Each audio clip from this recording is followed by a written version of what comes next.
Have you noticed how strange it feels lately to realize that someone's opinion about you does not land the way it used to? Maybe you walk into a familiar place and sense a different atmosphere, less warmth from certain people, more watching, more silence, or you notice that a conversation stops the moment you enter the room, and you immediately feel that old instinct rise. Did someone say something about me? Did I do something wrong? Do I need to explain? This reaction is not weakness.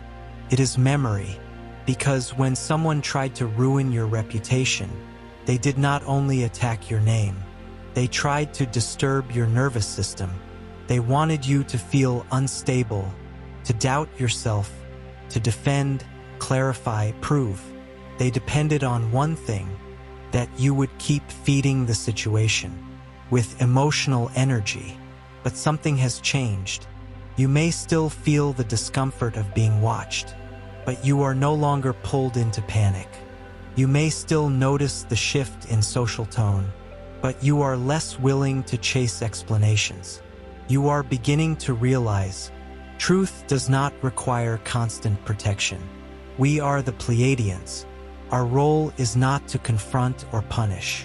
Our role is to stabilize coherence until distortion loses access on its own. And this is what is happening now. When false narratives rely on reaction, they survive only as long as the field is reactive.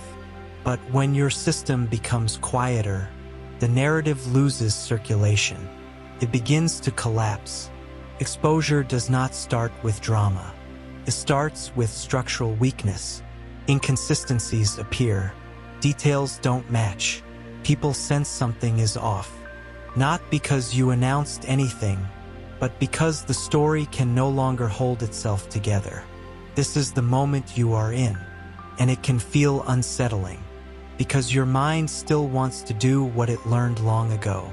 Fix it, explain it, control it. But this phase is different. This phase is not asking you to fight for your name. It is asking you to stop carrying the weight of what was never true, because when you stop carrying it, the entire structure begins to fall on its own. And that is when the one who tried to ruin your reputation begins to be exposed, not by your effort, but by lack of access. Have you noticed how a false story only feels powerful when you are emotionally inside it? When you remember what was said, your body reacts before your mind does. Your chest tightens. Your breathing changes. Your attention gets pulled back into the moment. Even if it happened long ago, this reaction is not weakness. It is how the nervous system was trained to respond to social threat. False narratives do not survive on words. They survive on your internal response. When someone tried to damage your reputation, they were not trying to prove anything objectively. They were trying to activate you, because once you are activated, the story keeps moving. You replay conversations in your head. You imagine what you should have said.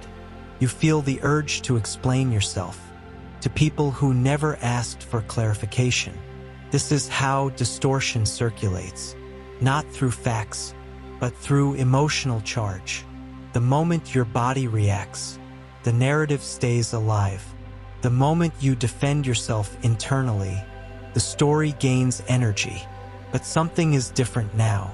You may still be aware of what happened, but you feel less compelled to engage, less urgency, less inner pressure to correct or clarify. This is not avoidance. This is regulation. Your system is recognizing that participation is no longer necessary. When reaction decreases, false stories begin to starve. They cannot circulate without emotional fuel. They cannot expand without response. This is why exposure often begins when you become quieter, not because you confronted anyone, but because you withdrew energy. There is a simple action that helps your system stabilize this withdrawal.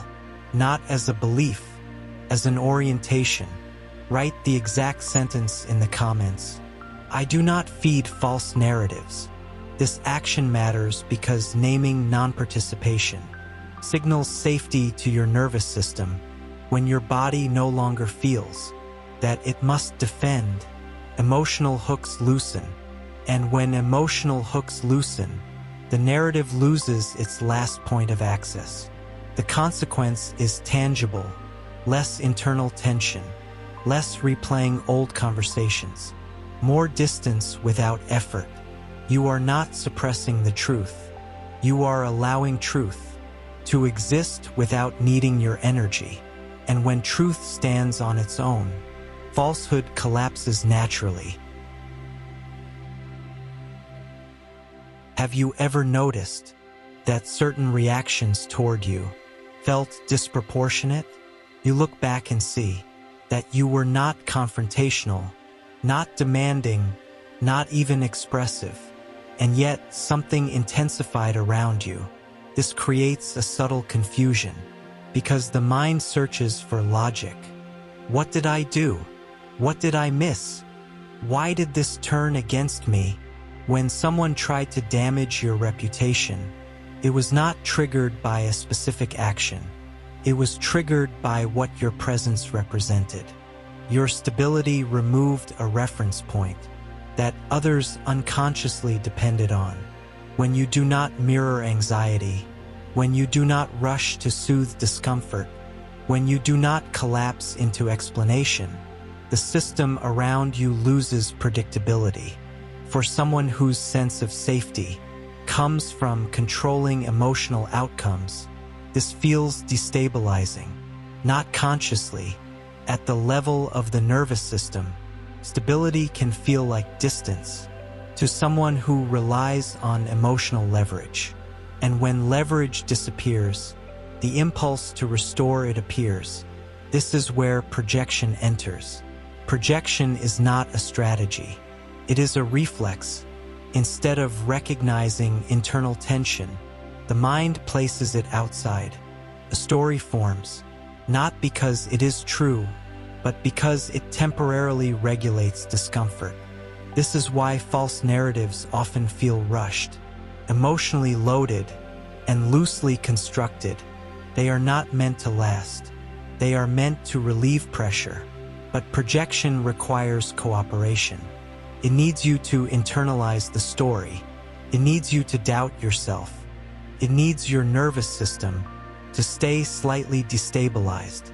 That cooperation is no longer available. Your system has changed. You may still sense when someone speaks about you. You may still notice subtle shifts in atmosphere. But something crucial is missing now. The internal collapse, the urge to fix it, the impulse to chase clarity, the reflex to restore harmony at your own expense. Without that response, projection has no anchor, cannot circulate. It begins to unravel. This is when exposure starts. Not loudly, not dramatically, but through inconsistency, through people sensing that something does not align, through stories that stop being repeated, through credibility quietly thinning. The person who spoke begins to feel uneasy, not because they are attacked, but because the structure they created requires constant maintenance, and maintenance without feedback creates exhaustion. What was directed at you was never an evaluation of your character. It was an attempt to manage someone else's inner instability. Now that your system no longer carries it, that instability has nowhere to go. And when instability has nowhere to go, it becomes visible, without confrontation, without retaliation, and without you having to step out of your center. This is why you were targeted, and this is why it is ending now. Have you noticed how exposure almost never arrives as a clear event? Most people imagine exposure as something loud, a moment when truth is announced, and everything becomes obvious. But what is unfolding now moves in a different way. Exposure often begins as discomfort in the one holding the false story. The narrative that was used about you starts to feel heavier in their mouth, not because someone challenges it, but because repeating it requires more effort than before. The emotional tone no longer lands. The certainty weakens. The story feels rehearsed instead of natural. People listening begin to sense this. They may not know what is wrong, but they feel that something does not align. And when alignment is missing, attention withdraws. You may notice subtle changes. In ordinary interactions, someone stops referencing the story. Someone changes the subject unexpectedly. Someone listens more than they speak. When your name is mentioned, these moments are small, but they are not random. They are signs that the narrative is losing credibility. This is how exposure works. When it is not forced, when your system stopped reacting, the story lost its emotional fuel. And without fuel, it must rely on structure alone. Most false structures cannot hold themselves. They require constant reinforcement, emotional urgency, and a sense of opposition. When none of that is present, they begin to collapse quietly. This is why confrontation is unnecessary. Confrontation keeps the story alive. It gives it resistance to push against. Silence removes friction, and without friction, the story cannot generate movement. As distance grows, others are given space to observe, and observation reveals inconsistency, not through logic, but through feeling. There is a bodily sense. When something is not true, people feel it before they think it. This is what begins to surface now, to remain outside the dynamic. While this process completes itself, there is a simple orientation that matters. Not to control exposure, but to avoid re-entanglement. Write the exact sentence in the comments. Truth does not need my defense. This sentence matters, because defense keeps your nervous system alert. Alertness keeps you energetically present. In a story that no longer belongs to you, when defense dissolves, your system returns to neutrality. And neutrality is what allows truth to be perceived without pressure. The consequence of this shift is not a dramatic turning point. It is a steady unraveling. Fewer repetitions, less emotional investment, less urgency around your name, until one day, the story no longer appears at all. Not because it was defeated, but because it no longer had any reason to exist. This is exposure, without confrontation, and it is far more complete than anything force could achieve. Have you ever noticed how a false image slowly consumes the one who carries it? First, it feels manageable. A story is told. A reaction is observed. A small sense of control appears. But control built on distortion never stabilizes. It must be renewed. Every time reality moves, the story must adjust. Every time someone new enters the environment, the narrative must be recalibrated. This creates a constant background tension. Even in moments that appear normal, attention is split. Part of the mind remains alert, monitoring outcomes, anticipating exposure, preparing explanations that may never be asked for. This is not peace. It is sustained strain. Falsehood turns life into a series of calculations. What can be said here? What must be avoided there? Who knows what? Who suspects what? Over time, this vigilance begins to affect the body. The voice tightens. The face hardens around certain topics. The emotional range narrows. This is not moral consequence. It is energetic taxation. A system cannot maintain coherence while constantly distorting reality. Something must give. Without your participation to buffer the process, the load becomes concentrated. You may notice that the person becomes increasingly reactive, not because others attack them, but because their own structure is under pressure. Small questions feel threatening. Neutral silence feels suspicious. Ordinary interactions feel unsafe. This is when cracks become visible, not as confessions, but as inconsistency. The story shifts subtly. Details change. Certainty dissolves into defensiveness. Meanwhile, your experience moves in the opposite direction. Because you stopped feeding the distortion, your system conserves energy. You are not rehearsing. You are not monitoring. You are not bracing. Your nervous system regains neutrality. This neutrality is not invisible. It changes how you occupy space. Your presence becomes quieter, but more solid. You respond without urgency. You listen without tension. You speak without needing to manage outcomes. This contrast is felt by others. When one person operates from ease and another from vigilance, the difference becomes undeniable. No one needs proof. The body recognizes coherence. This is how false images lose credibility, not through exposure as an event, but through exhaustion over time.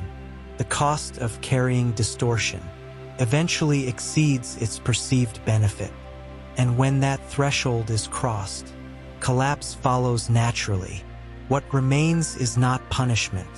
It is relief for everyone who no longer has to hold the story together. Truth does not require effort, and anything that requires constant effort reveals itself eventually by how heavy it becomes to carry. Have you noticed that this exposure is happening without requiring anything from you? Earlier in your life, a situation like this would have pulled you in. You would have felt the urge to clarify, to explain, to restore balance, not because you were wrong, but because your system believed that safety depended on being understood. That is no longer the case. This process is unfolding now because your nervous system has changed. You are no longer organized around defense. Defense used to keep you engaged. Engagement kept you entangled. Entanglement kept the story alive. Now that loop has broken. This is why timing matters. Exposure cannot happen until your system is capable of remaining neutral while it unfolds. If this had happened earlier, you would have been pulled back into the dynamic. You might have reacted emotionally. You might have tried to correct perceptions. You might have absorbed responsibility. That was never yours. That would have stabilized the false structure again. Now, neutrality prevents that. Neutrality is not indifference. It is clarity without emotional charge. When charge disappears, false narratives lose their anchor. They have nothing to attach to. This is why exposure feels slow, almost anticlimactic. There is no explosion, no announcement, no dramatic reversal, just gradual loss of coherence. The system corrects itself because nothing is interfering anymore. This is also why you may feel a strange mixture of relief and unease. Relief because you are no longer carrying the weight. Unease because the mind is used to managing outcomes. The mind still asks, should I do something? Should I say something? Should I step in? But the body already knows the answer. No, your role is not action. Your role is non-interference. To support this state consciously, there is a simple orientation that matters. Not as a ritual, as a stabilizing signal. Write the exact sentence in the comments. I remain neutral while truth unfolds. This matters because naming neutrality reduces the last traces of internal vigilance. When vigilance dissolves, your system stops scanning for threat. And when scanning stops, you do not re-enter the dynamic accidentally. The consequence of this action is real. You remain centered, even as others become uncomfortable. You stay regulated, while structures around you reorganize. You do not get pulled back into explanation or defense. This is how exposure completes itself. Not through effort, not through confrontation, but through your ability to remain present without participating in distortion.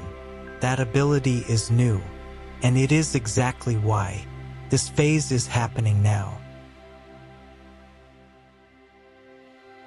Have you noticed how life begins to feel different once the story no longer follows you?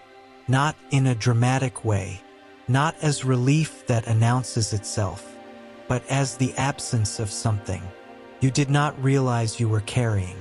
You move through familiar spaces without scanning faces for signs of judgment. You enter conversations without preparing explanations in advance. You leave interactions without replaying every word afterward. This is not confidence in the usual sense. It is the absence of vigilance. For a long time, your nervous system may have learned to stay slightly alert, not because you expected danger, but because you expected misunderstanding. That alertness shaped how you spoke, how you listened, and how you positioned yourself socially. As the narrative loses power, that alertness dissolves. You may notice this first in your body. Your shoulders settle more easily. Your breath deepens without effort. Your jaw softens. These are not emotional changes. They are regulatory ones. Your system is no longer organizing itself around the possibility of distortion.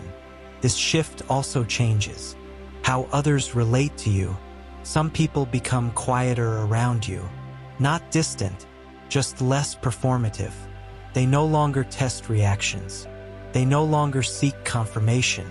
Others approach you with a different quality, more grounded, more direct, less interpretive. You may not be able to name exactly what changed, but you feel it. The dynamic is cleaner. Relationships reorganize without discussion. Some connections fade because they were built around shared tension. Others stabilize because they were always grounded in reality. Nothing needs to be sorted out verbally. The field adjusts on its own. You may also notice that your relationship to being understood changes. You no longer feel the same urgency to clarify who you are. Misinterpretation feels less threatening. Silence feels neutral. This does not mean you withdraw. It means your sense of self no longer depends on external agreement. That is a profound change, because reputation only has power when identity is externally managed. When identity becomes internal, reputation loses leverage. You begin to move through life with less explanation and more presence. You respond when it matters. You disengage when it does not. This is not detachment. It is discernment. You are no longer living inside a story that needs correction. You are living inside your own coherence. And coherence has a quiet effect. It invites trust without demanding it, creates clarity without effort. It allows truth to be felt, even when it is not spoken. This is what remains after distortion loses access. Not victory, not vindication, but a steadiness that no longer reacts to what cannot touch it. And from that steadiness, life continues, simpler, cleaner, and far less burdened by what never belonged to you in the first place. Have you noticed how this phase does not ask you to do anything more? There is no final conversation to have. no statement to release, no explanation to perfect. What completes this process is not action, it is allowance. Truth does not rise because it is defended. It rises when nothing interferes with it. What you are experiencing now is the end of a cycle of vigilance. For a long time, part of your energy was allocated to monitoring perception, how you were seen, how you were interpreted, how your silence might be misunderstood. That allocation is no longer necessary. When you stop managing perception, truth becomes visible by contrast, not because people suddenly agree, but because distortion loses momentum. This is important to understand. Exposure does not mean everyone recognizes the truth. At the same time, exposure means falsehood loses authority. It no longer directs behavior. It no longer shapes decisions. It no longer influences outcomes. That is the real shift, and it happens quietly. You may notice that your name no longer triggers reactions. You may notice that situations that once felt sensitive now feel neutral. This neutrality is not numbness. It is completion. Completion is when a system no longer carries unfinished loops. You are not waiting for validation. You are not seeking correction. You are no longer standing inside the story. You are standing outside of it. This is the point where truth stabilizes permanently. To anchor this orientation consciously, there is one final action that matters. Not because words create truth, but because naming completion signals closure to the nervous system. Write the exact sentence in the comments. I allow truth to stand without effort. This matters because effort keeps the system engaged. When effort dissolves, integration completes. The consequence of this action is subtle but lasting. You move forward without looking back for confirmation. You remain present without guarding your identity. You allow life to respond to you without interference. We remain with you, not to expose others, not to correct narratives, but to support coherence. As false structures lose access naturally, truth does not announce itself. It remains, and when nothing interferes with it, everything that is not aligned falls away on its own. This is not an ending. It is a return to standing cleanly inside your own presence, without defense, without explanation, and without carrying what was never yours to hold.